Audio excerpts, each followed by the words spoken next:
Hello friends, आप सभी का हमारे चैनल टेक्निकल स्ट्रीम 91 में बहुत बहुत स्वागत है। और आज से हम अपनी प्रिपरेशन तैयार करने जा रहे हैं जूनियर इंजीनियर की। और जिसमें हम सबसे पहले हमने सोम सब्जेक्ट जो उठाया है और उसमें हम टॉपिक आज पढ़ने वाले हैं स्ट्रेस स्ट्रेन। तो आप लोगों ने कुछ पढ़े होंगे, लेकिन हम लोग यहाँ पर थोड़ी से हट के कुछ बातें करेंगे, कुछ नई चीज़ें देखेंगे और आप न्यूमेरिकल्स भी देखेंगे, साथ साथ में कुछ डेरिवेशंस भी थोड़े बहुत जो इम्पोर्टेंट है वो देखेंगे, है ना, शॉर्ट में।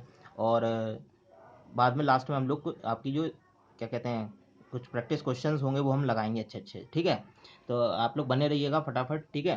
चलिए देख देख लेते हैं। जैसे आपको इसमें दिखाई दे रहा है कि स्ट्रेस क्या होता है। तो क्या होता है, किसी भी बॉडी पे जब हम लोग फोर्स लगाते हैं तो उसमें अंदर से, जैसे आपसे कोई कुछ कहता है, जैसे आपसे किसी ने कहा, माँ बाप ने कहा आपसे कि पढ़ो, तो आपके अंदर से थोड़ा सा ये आता है, यार क्यों पढ़ें, क्यों ये काम करें। तो अंदर से कुछ ना कुछ हमारे स्ट्रेस जनरेट होते हैं। यानी जब हम किसी बॉडी पर, स्ट्रेस का मतलब यहाँ पर ये हमारी एक तरीके की प्रतिक्रिया है ना। स्ट्रेस को हम लोग हिंदी में क्या कहते हैं, प्रतिबल कहते हैं।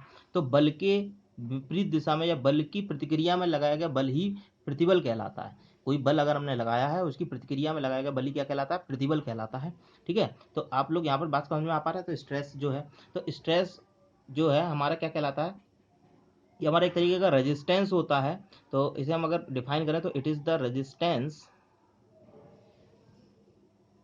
Resistance offered by the body to deformation। यानी हम बॉडी पर कोई फोर्स लगा रहे हैं तो वो क्या करेगा, उसका रेजिस्टेंस उस पर दिखाएगा, मतलब उसमें प्रतिरोध प्रदर्शित करेगा और वो चेंज नहीं होना चाहेगा, ठीक है। तो सिंपली जो हमारा स्ट्रेस होता है, जो हमारा प्रतिबल होता है, तो स्ट्रेस जो होता है वो हमारा फोर्स अपॉन एरिया होता है।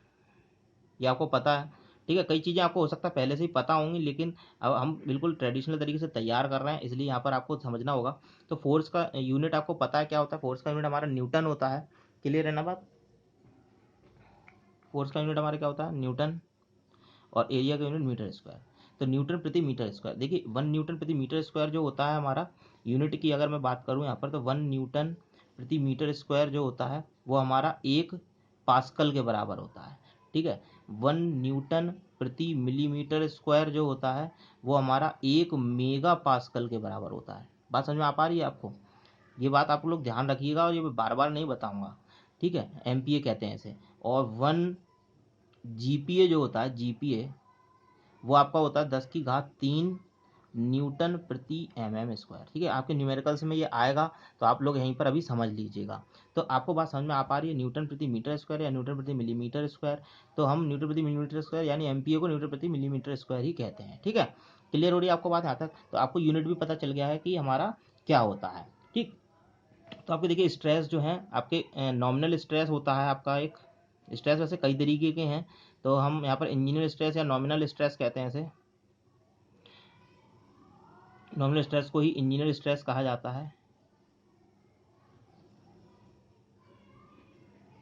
इंजीनियरिंग स्ट्रेस, तो ये हमारा होता है लोड अपॉन ओरिजिनल एरिया। यहाँ पर जो वर्ड ओरिजिनल एरिया आ रहा है बहुत ही इंपॉर्टेंट है। ये जो वर्ड आपका ओरिजिनल एरिया आ रहा है ये यहाँ पर बहुत ही इंपॉर्टेंट है, इसका मायना है काफ़ी। आप लोग ध्यान रखिएगा इसे, ओरिजिनल एरिया वाले को। तो आप देखिए, जब रैप्चर पर निकालेंगे तब हमें ओरिजिनल एरिया नहीं लिया जाता, उस समय हम लोग नेकिंग एरिया लेते हैं, ठीक है। जब हम रैप्चर पर निकालते हैं स्ट्रेस, रैप्चर स्ट्रेस। तो नॉमिनल स्ट्रेस आपको समझ में आ पा रहा है। तो इसी को और इस तरीके से हम आप देख लेते हैं फटाफट। स्ट्रेन के बारे में बात कर लेते हैं हम। अभी आगे स्ट्रेसेस के बारे में नहीं देख रहे हैं, हम हुक्स लॉ वगैरह देखेंगे तब हम और देखेंगे। तो आपने सिंपली यहाँ पर बात कर ली, यूनिट आपको पता चल चुका है। तो अब आप देख लीजिए स्ट्रेन क्या होता है। जब हम किसी बॉडी पर फोर्स लगाते हैं तो क्या होता है, तो उसमें डिफॉर्मेशन होने वाला है या नहीं होने वाला है, दोनों ही कारण हो सकते हैं। तो स्ट्रेन क्या है, when we applied a load on a body. देख पा रहे हैं आप लोग, हाँ आ रहा है बिल्कुल सही। Then a body, then change in dimension then the ratio of change in dimension and original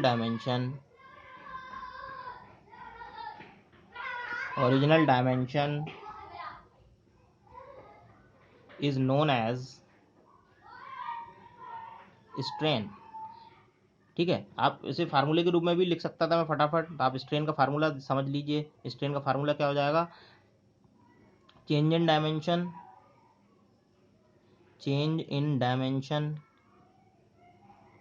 आपको सीधे सीधे फार्मूले याद कर लीजिए आप लोग, अपॉन ओरिजिनल डायमेंशन।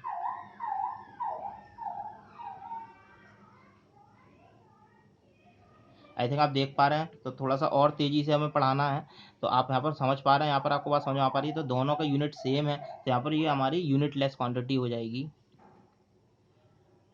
क्योंकि ऊपर भी डायमेंशन नीचे भी डायमेंशन। अब लेंथ हो सकती है, एरिया हो सकता है, वॉल्यूम हो सकता है। आई थिंक आपको बात समझ में आ पा रही है, क्लियर है। अब सारे स्ट्रेन भी हम आगे देखने वाले हैं। तो अब आपको पहले हुक्स लॉ आपको पता होना बहुत ज़्यादा जरूरी है, क्योंकि हुक्स लॉ के ही आधार पर हम सारे स्ट्रेस और सारे स्ट्रेन देख पाएंगे। ठीक है, फटाफट हम हुक्स लॉ देख लेते हैं। आपको पता है इसके बारे में, हुक्स लॉ के बारे में, तो ज़्यादा डीपली नहीं बात करते हुए आप सीधा सीधा हम लिख देते हैं, stress is directly proportional to strain within elastic limit। ठीक है, तो आपको समझ में आ गया, जो हमारा स्ट्रेस है वो किसके प्रोपोर्शनल होगा, जो स्ट्रेस है वो डायरेक्टली प्रोपोर्शनल किसके होगा, स्ट्रेन के होगा। ठीक है, तो अब देखिए इसमें हमारे कुछ केसेस हैं, जब हम किसी बॉडी पर डायरेक्ट स्ट्रेस लगाते हैं, मतलब हम उसके बिल्कुल लेंथ के अकॉर्डिंग स्ट्रेस लगाते हैं, तो आपके जो स्ट्रेस जनरेट होते हैं उन्हें लॉन्गिट्यूडनल स्ट्रेस कहते हैं, है ना। तो केस फर्स्ट देख लेते हैं हम लोग यहाँ पर।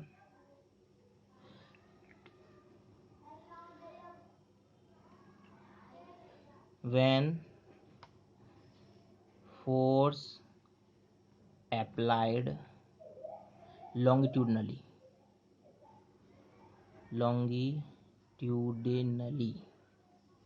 ठीक है, तो हम जब लॉन्गिट्यूडनल फोर्स अप्लाइड करते हैं तो लॉन्गिट्यूडनल स्ट्रेस जनरेट होंगे, जैसे हम लोग सिग्मा ही कहते हैं। तो सिग्मा प्रोपोर्शनल टू आपके क्या हो जाएगा, यानी जो हमारा लॉन्गिट्यूडनल स्ट्रेस है वो लॉन्गिट्यूडनल स्ट्रेन के प्रोपोर्शनल हो जाएगा। लॉन्गिट्यूडनल वर्ड आ रहा है, ठीक है, तो लॉन्गिट्यूडनल स्ट्रेस लॉन्गिट्यूडनल स्ट्रेन के प्रोपोर्शनल हो जाएगा। यहाँ पर बात आपको समझ में आ पा रही है कि लॉन्गिट्यूडनल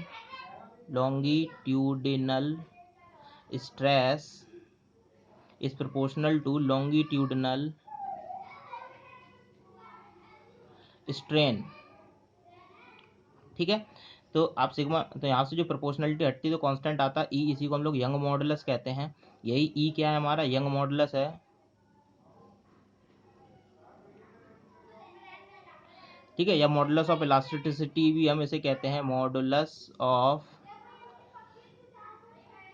इलास्टिसिटी। ठीक है, आई थिंक आपको बात समझ में आ पा रही है यहाँ तक। ठीक है, तो इसका यूनिट जो होगा वो सेम यूनिट होगा जो कि आपका सिग्मा का होगा। तो केस सेकंड हम देख लेते हैं क्या हो रहा है। ठीक है, केस सेकंड देख लेते हैं फटाफट। तो हम अभी स्ट्रेस के बारे में यहाँ पर सामने आपको समझ में आता जा रहा है, स्ट्रेस और स्ट्रेन के बारे में भी। तो अब केस सेकंड में आप क्या देखना, व्हेन अप्लाइड फोर्स या फोर्स अप्लाइड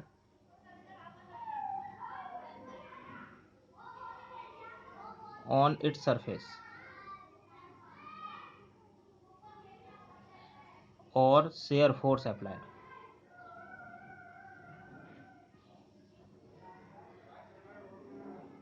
देखिए, जब शेयर फोर्स का मतलब इस तरीके से, ऐसे ये शेयर फोर्स इस तरीके से, ठीक है, तो शेयर फोर्स हो गए। तो शेयर फोर्स जब आपके अप्लाइड होंगे तो शेयर स्ट्रेस जनरेट होंगे और शेयर स्ट्रेन जनरेट होंगे। तो हम इसमें कह देंगे कि शेयर स्ट्रेस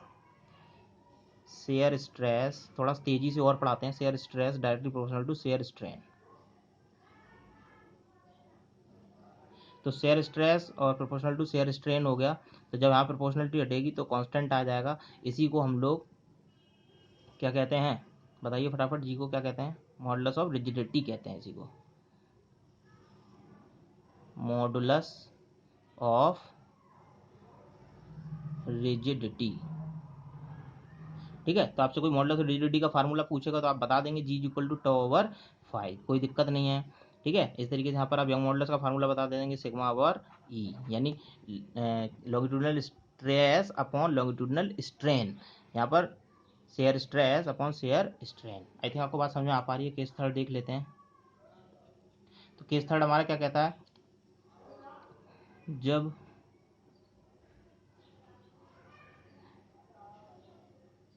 आयतनिक बल लगे हों,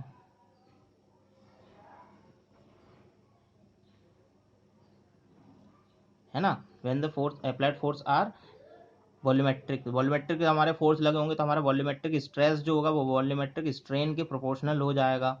ठीक है, तो वॉल्यूमेट्रिक स्ट्रेस यहाँ से जब कांस्टेंट प्रोपोर्शनल तो कांस्टेंट जो आता है वो आपका के होता है, इसी को हम लोग बल्क मॉडुलस कहते हैं। इसी को हम लोग क्या कहते हैं, बल्क मॉडुलस, MODUL। ठीक है, तो के की वैल्यू आप यहाँ से देख पा रहे हैं, ई sigma we upon E V. ठीक है, तो अब देखिए आपके जो जितने भी हैं ये ई जी और के जो हमने पढ़े हैं इन सबके सेम यूनिट होते हैं। जितने भी स्ट्रेस हैं, ऑल स्ट्रेस, ये आप नोट है इसका बहुत ही इंपॉर्टेंट, क्या कह रहा है ये कि ऑल स्ट्रेस, तो कौन कौन से स्ट्रेस हमने देखे, देखो सिग्मा देखा, टो देखा और ये वाला देखा, एंड ऑल कांस्टेंट या इलास्टिक कांस्टेंट भी कहते हैं, और कांस्टेंट ही कह दो, ऑल कांस्टेंट इलास्टिक कांस्टेंट्स कहते हैं ना, इलास्टिक कांस्टेंट कौन कौन से, ई जी के हैव सेम यूनिट, इनकी जो यूनिट होती है वो सबकी कैसी होती है, सेम यूनिट होती है। ठीक है, सेम यूनिट होती है इन दोनों सबकी। क्लियर हो रही है आई थिंक आपको बात? चलिए आगे देख लेते हैं गाइस। अब हम कुछ इंपॉर्टेंट पॉइंट्स देख लेते हैं गाइस, जो आपको पता होना बहुत ज़्यादा ज़रूरी हैं और जो डायरेक्ट पूछे जाएंगे आपसे। जैसे कि आपका ई जो होता है कास्ट आयरन के लिए, वो आपका लगभग बराबर होता है हाफ ऑफ ई स्टील के। ठीक है, इस तरीके से ई जो एल्युमिनियम के लिए होता है वो आपका लगभग 1/3 होता है ई स्टील के। ठीक है, ये आपको पता होना बहुत ज़्यादा ज़रूरी है। क्लियर हो रही बात आपको? अब हम स्ट्रेन के बारे में देख लेते हैं कुछ, है ना। तो जो हमारे मेन इंपॉर्टेंट स्ट्रेन है उनको ही देखना है हम केवल। तो लॉन्गिट्यूडनल स्ट्रेन है आपका एक, लॉन्गिट्यूडिनल स्ट्रेन, इसे हम लोग स्मॉल ई से रिप्रेजेंट करते हैं। तो change in length upon original length होता है। तो आप इसमें डायग्राम इसका फटाफट देख लीजिए कि कोई भी एक हमारी लेंथ थी, जैसे हमने इस पर कोई फोर्स लगा दिया यहाँ पर, है ना। डायग्राम थोड़ा सा कलरफुल बना होगा तो आपको अच्छा लगेगा देखने में। तो जब इस पर हमने कोई फोर्स लगा दिया तो क्या हो जाएगा, इसको कुछ ना कुछ डायमेंशन इसकी बढ़ जाएगी। ठीक है, तो सपोज दैट ये आपका डेल्टा एल बढ़ गया और पहले जो ओरिजिनल लेंथ थी वो एल थी। क्लियर हो रही है आपको बात? तो यहाँ से जो स्मॉल ई जो हमारा फार्मूला निकल के आएगा स्मॉल ई का, तो स्मॉल ई आपका हो जाएगा डेल्टा एल ओवर एल। ठीक है, ये आपका लॉन्गिट्यूडनल स्ट्रेन कहलाता है। आई थिंक बात आपको समझ में आ चुकी है, फोर्स दोनों तरफ बराबर ही होंगे। ठीक है, अब इसी तरीके से आपका लेटरल स्ट्रेन के बारे में हम देख लेते हैं। लेटरल स्ट्रेन, देखिए लेटरल स्ट्रेन को रिप्रेजेंट करने का कोई वो नहीं है, तरीका नहीं है। तो अब आप देखिए यहाँ पर क्या होता है लेटरल स्ट्रेन में। तो लेटरल स्ट्रेन जो होती है हमारी, सपोज दैट हमने कोई भी एक डायमेट्रिक कोई एक रॉड ले ली है, मेटेलिक रॉड। ठीक है, इस पर हमने कोई भी फोर्स अप्लाइड किया है और इसका डायमीटर सपोज दैट हमारा डी था, इसका जो डायमीटर था वो डी था। तो आपको पता है कि जब हम इसको खींचेंगे तो इसकी लेंथ तो बढ़ेगी लेकिन डायमीटर इसका कम हो जाएगा, यानी डायमीटर घट जाएगा। तो आप देखिए थोड़ी देर बाद जब इसे आप देखेंगे तो क्या हो जाएगा, आपका डायमीटर जो है घट चुका होगा कुछ ना कुछ। ठीक है, यानी ये जो है ना, जब जो भी जिस भी डायरेक्शन में हम लोग फोर्स लगा रहे हैं उस डायरेक्शन के परपेंडिकुलर डायरेक्शन में जो भी हमारे इंक्रीमेंट या डिक्रीमेंट होते हैं वो आपके लेटरल ही कहलाते हैं। तो डेल्टा डी कह देते हैं हम इसे, डेल्टा डी। ठीक है, तो आप देख पा रहे हैं यहाँ पर थोड़ा सा कमी हो रही है इसमें, तो इसलिए हम इसे यहाँ पर कैसा नेगेटिव के साथ लिखेंगे। जो चीज़ों की बढ़ोतरी होगी उसे पॉजिटिव के साथ लिया जाएगा, अगर इंक्रीमेंट हो रहा है तो पॉजिटिव के साथ और डिक्रीमेंट हो रहा है तो नेगेटिव के साथ। ठीक है, छोटी मोटी बातें हैं ये आपको सारी पता है, इसलिए हम तेज़ी से बात कर रहे हैं। तो आप देखिए यहाँ पर जो हमारा लेटरल स्ट्रेन कहलाएगा वो हमारा क्या कहलाएगा, लेटरल स्ट्रेन वो हमारा होगा डेल्टा डी ओवर डी। ठीक है, अब वो आपका अगर एक बॉक्स टाइप का है कोई, अगर बॉक्स टाइप का है तो इसे आप बढ़ाएंगे तो इसमें एल बी एच आ जाएंगे। ठीक है, एल बी और एच हाइट इसकी। ठीक है, इस तरीके से। तो आपको बात समझ में आ पा रही है। तो ये हमारा लेटरल स्ट्रेन कहलाता है। क्लियर है। अब देखिए ये बताना इसलिए मुझे बहुत ज़्यादा जरूरी पड़ गया क्योंकि आपको पॉइजन्स रेशियो भी बताना था, मुझे आपको पॉइजन्स रेशियो के बारे में बताना था। पॉइजन्स रेशियो, देखिए जो पॉइजन्स रेशियो होता है, पॉइजन्स रेशियो को हम लोग 1/m या फिर म्यू से रिप्रेजेंट करते हैं।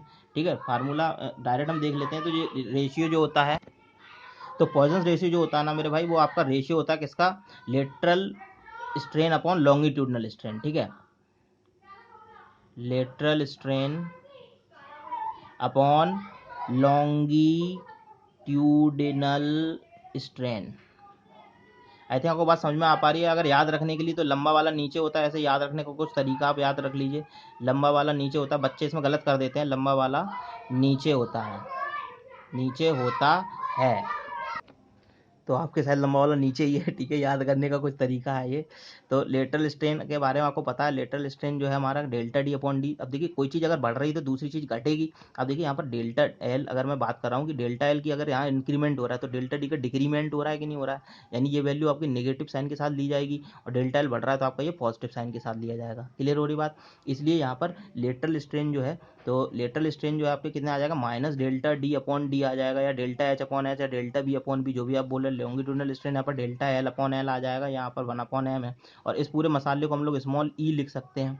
तो आप देख लीजिए यहाँ पर आपको बात समझ में आ पा रही है कि अब देखिए lateral stress upon longitudinal stress भी आपसे वो कह सकता है, रेशियो जो होता है 1/m पॉइजन्स रेशियो, आप उसमें कंफ्यूज मत होइए।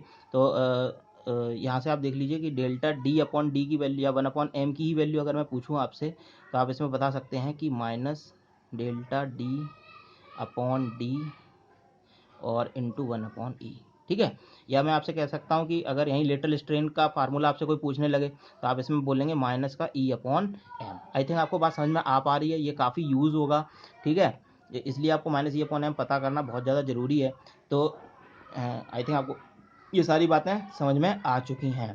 तो जो हमारा माइल्ड स्टील जो होता है, माइल्ड स्टील के लिए 1/m की जो वैल्यू होती है 0.25 से 0.3 तक आती है। क्लियर हो रही है आप लोगों को बात, दिखाई दे पा रहा है। चलिए ठीक है, आगे देख लेते हैं अब। ठीक है, डिफॉर्मेशन का फार्मूला देख लेते हैं। ये काफ़ी बार क्वेश्चन डायरेक्ट पूछ लिया जाता है इसका फार्मूला। तो आपको पता है कि sigma is equal to E into E होता है, और small E is equal to delta L upon L होता है, और sigma is equal to F upon A होता है। तो इन दोनों की वैल्यू अगर मैं यहाँ पर लगा दूंगा तो आप डेल्टा एल का फार्मूला देख लेंगे, एफ इंटू एल अपॉन ए इंटू ई, ये कोई बहुत इंपॉर्टेंट फार्मूला है। ठीक है, एफ इंटू एल अपॉन ए इंटू ई देख पा रहे हैं आप लोग। तो इसमें आप कंपाउंड कई सारे भी लगे हो सकते हैं, उनमें उनके लिए भी हम लोग ये फार्मूला डायरेक्ट लगा देते हैं। क्लियर हो रही बात आपको।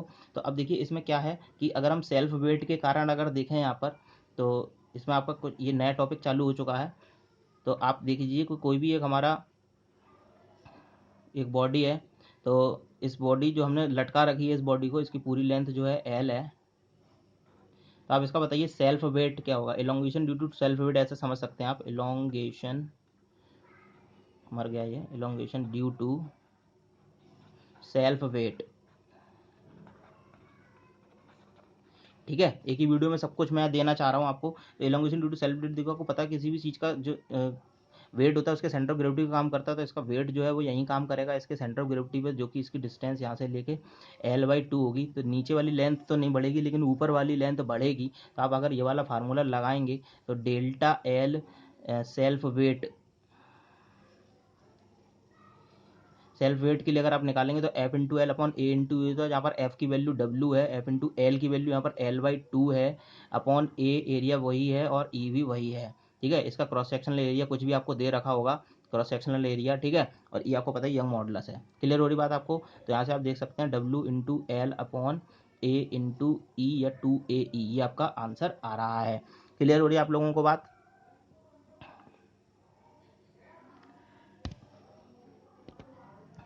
और यही W इक्वल टू पी अगर मैं आपको ये कह दूं कि यही लेंथ यही थी, फिर से यही लेंथ थी, है ना, और यही जो W है वो यहीं अगर मैं लगाता, या कोई एक पी लोड जो है जो कि W के बराबर है और यहाँ लगा देता मैं, तो आप देख सकते हैं यहाँ पर जो फार्मूला बनेगा डेल्टा एल, वो कितना आपका बनेगा, एफ इंटू एल अपॉन ए इंटू ई, तो एफ इंटू एल अपॉन ए इंटू ई। आप इन दोनों का अगर रेशियो निकालेंगे तो delta L self upon delta L नीचे, ये आपका क्या आ जाएगा, आप देखिए डब्ल्यू इंटू एल, यहाँ पर आप देखेंगे तो ये आपका कट जाएगा और आपका हाफ आ जाएगा। बात समझ में आ पा रही है आपको? तो डेल्टा एल सेल्फ जो आ गया आपका हाफ टाइम्स डेल्टा एल आ गया। आई थिंक आपको बात समझ में आ पा रही है। तो ये प्रूफ भी आपका हो गया। तो ये वीडियो बहुत लंबा हो रहा है, तो अब अभी इसमें मुझे ऐड भी करने हैं आपके क्वेश्चंस, तो आप लोग इसका एन्जॉयमेंट करिए। चलिए, आप लोगों को बहुत बहुत धन्यवाद। अब हम देखते हैं जो भी हमारे इंपॉर्टेंट जो है ऑब्जेक्टिव टाइप क्वेश्चंस जो है।